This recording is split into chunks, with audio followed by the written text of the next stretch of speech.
Here in Canada, our Prime Minister finds himself in trouble heading into the next election. Justin Trudeau is finding himself in further hot water over the SNC Lavalin Scandal. Ethics Commissioner Mario Dion released a report that states that Trudeau broke ethic laws and how he handled himself in the scandal. The scandal has been called the Lav Scam and is on Twitter. It is a Twitter hashtag. Dion released the report of his findings earlier last month in August. In it, he found that Trudeau tried to exercise influence over then Attorney General Jody Wilson-Raybould in an effort to convince her to avoid criminal proceeding against SNC Lavalin when she was the Attorney General. She is not anymore. Dion has stated that Trudeau broke Article 9 of the ethics laws. SNC Lavalin was formed in 1911 and it employs roughly 8,500 people or 8,500 people in Canada. The company is accused by the RCMP of defrauding Libyan companies of approximately $130 million. $130 million. SNC Lavalin is also accused of bribing public officials in Libya. Earlier this year, Wilson-Raybould was transferred to a new position in Trudeau's cabinet. In this cabinet shuffle, she was moved from Attorney General to the Ministry of Veteran Affairs. After this cabinet shuffle, both Wilson-Raybould and Jane Philpott resigned from their positions in the Liberal cabinet. They stated that they could no longer support the party on its SNC Lavalin position. Wilson-Raybould resigned as Veteran Affairs Minister on February 12th of this year.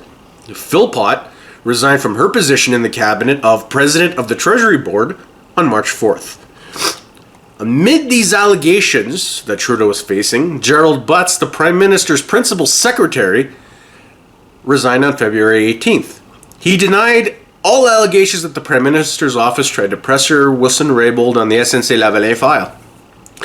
On March 18th, another high-profile resignation took place. Michael Wernick, the clerk of the Privy Council, retired. This was as he was being questioned about the role in the Lav scam. On April 2nd, Trudeau announced that both Philpott and Wilson-Raybould were going to be kicked out of the Liberal caucus. The reasoning was that if they had no longer had confidence in the Liberal Party, neither woman could remain in the caucus. Since Dion's report was released, the opposition in the House of Commons has been asking for some kind of probe or investigation into the matter. Thus far, the Liberals have been using its majority government to block these efforts. Now, with that, I feel you should have enough context to understand the analysis I'm going to give. But before we get into that, I'm going to do a little bit of shameful self-promotion. I have done some videos on YouTube explaining some of the different angles in this scandal. One of them is Trudeau suing Conservative leader Andrew Scheer over how the Conservatives handled the scandal. If you want to know more about that, I suggest you check them out on my YouTube channel. Again, all you need to do is search Gord Forte on the YouTube search bar. You should find my channel. They'll be posted there. So now that you have the facts, I'm going to move to my analysis. Now, the findings of this report do not surprise me at all. Dion's findings, to me, do not surprise me. I always felt that Trudeau never hid that he wanted to mitigate whatever punishment SNC Lavalin was going to get, one way or another. I was under the impression that Wilson-Raybould was looking to oppose maybe more severe consequences on the company than those proposed by either Trudeau or his office. I thought that was always clear. But to be honest, I always found that Trudeau and his office's actions were troubling in the long run at the end of the day. A company, whether it be big, small, or medium, whatever size, should suffer consequences if it breaks the law. It should also make no difference if the company is a major employer in Quebec or any other province or territory. No one is above the law. The law applies to everyone. A company that breaks the law, like SNC Lavalin is accused of, is not taking the well-being of its employees seriously, in my opinion. I don't understand why someone would want to work in those conditions. SNC Lavalin is accused of bribing public officials and of defrauding. There needs to be some kind of due process in this matter. When a company breaks the law or does not manage its affairs properly, it's not the job or the responsibility of the federal government to save it. I am not confident at all that Trudeau will face any kind of consequences for his unethical behavior or alleged unethical behavior, other than perhaps losing the election in October.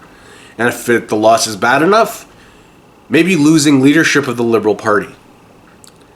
Now, I want to be clear, crystal clear. When I say consequences, I mean something that's imposed in court. Pure and simple. Trudeau thus far has refused to apologize for his and his office's actions.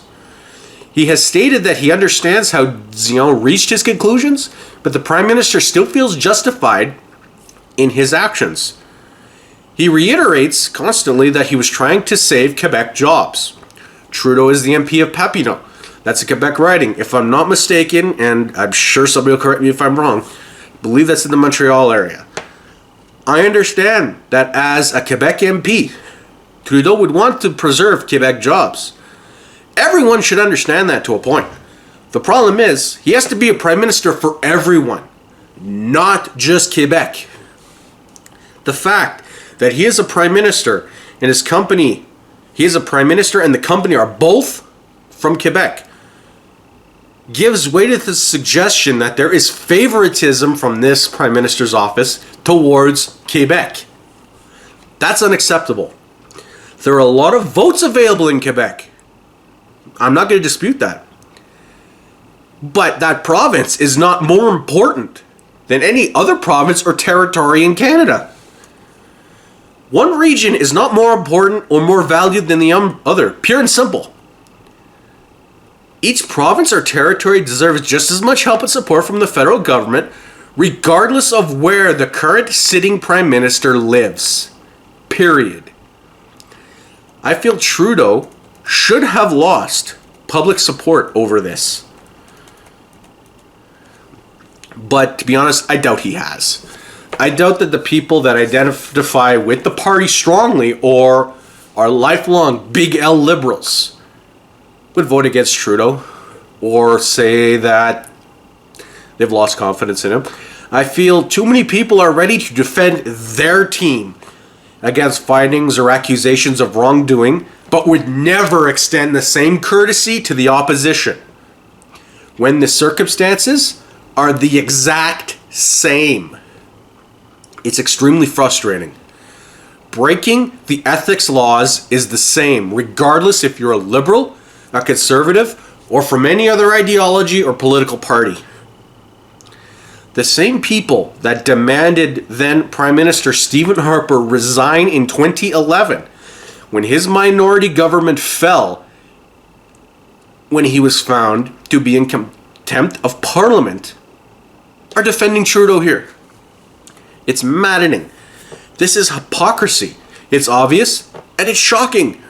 I feel a lot of people lose their principles just because their team or their candidate is in power. As I keep saying, it's extremely frustrating. Instead of admitting that Trudeau's leadership and the last scam could cost them the election in October this year, the Liberals are instead just attacking everybody else, whether it be Conservative Party leader Andrew Scheer or People's Party leader Maxime Bernier. The Liberals are not even trying to reflect on their own actions. Even worse is that the federal Liberals are attacking Ontario Premier Doug Ford, who isn't even involved in federal politics. So, realistically, why not attack other conservative premiers? Why not attack Jason Kenney in Alberta? Or François Legault in Quebec is more to the right than he is to the left. But wait, he's a Quebec premier.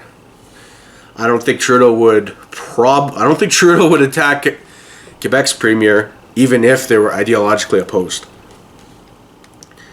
It is maddening to see a party like the Liberals incapable of self-reflection. It seems like they just want to To me, it seems like they just want to present themselves or portray themselves as being completely innocent at all costs and hope that they can blame everything on somebody else. I don't know how the Liberals at Trudeau could be so blind to the reality that's right in front of them. Now, last point on this matter. The fact that the Liberals have used its majority government to block an investigation into the scandal will just aggravate the bad optics of the Lav scam. This is another shocking aspect. I do not understand how those in charge of the Liberal strategy don't see these bad optics. The Prime Minister is accused of breaking conflict of interest and ethics laws. That should be the subject of some kind of investigation. It's absolutely nuts to not have one. If Trudeau really broke such laws, the people of Canada need to know before the next federal election. Ignoring that reality that is right in front of their eyes should negatively impact the Liberals' re-election chances. The voters, the people of Canada, we need to know if Trudeau even deserves to not just be re-elected as Prime Minister, but if he should even be the leader of a national party. Now, this is further exacerbated with Gerald Butts returning to the Liberals to help with strategy. This shows that Trudeau and his team is tone deaf to what's going on.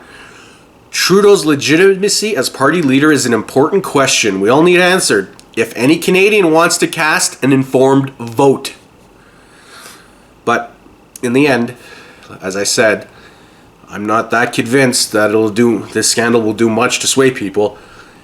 In the end, we'll see what voters think, but I have big doubts that the Lav scam will convince anyone to vote for another option.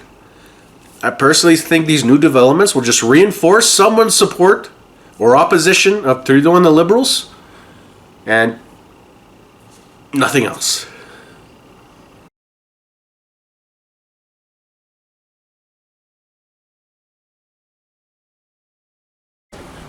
I want to thank you for watching this video. If you like what you saw, please like it. If you don't, well, there's the thumbs down. If you agree, disagree, or just want to continue the conversation, please leave a comment down below. Also, subscribe to the YouTube channel. You can also follow me on Facebook, Minds, and Twitter. The links will be down below in the description. Thank you again. Have yourself a good day. Until next time.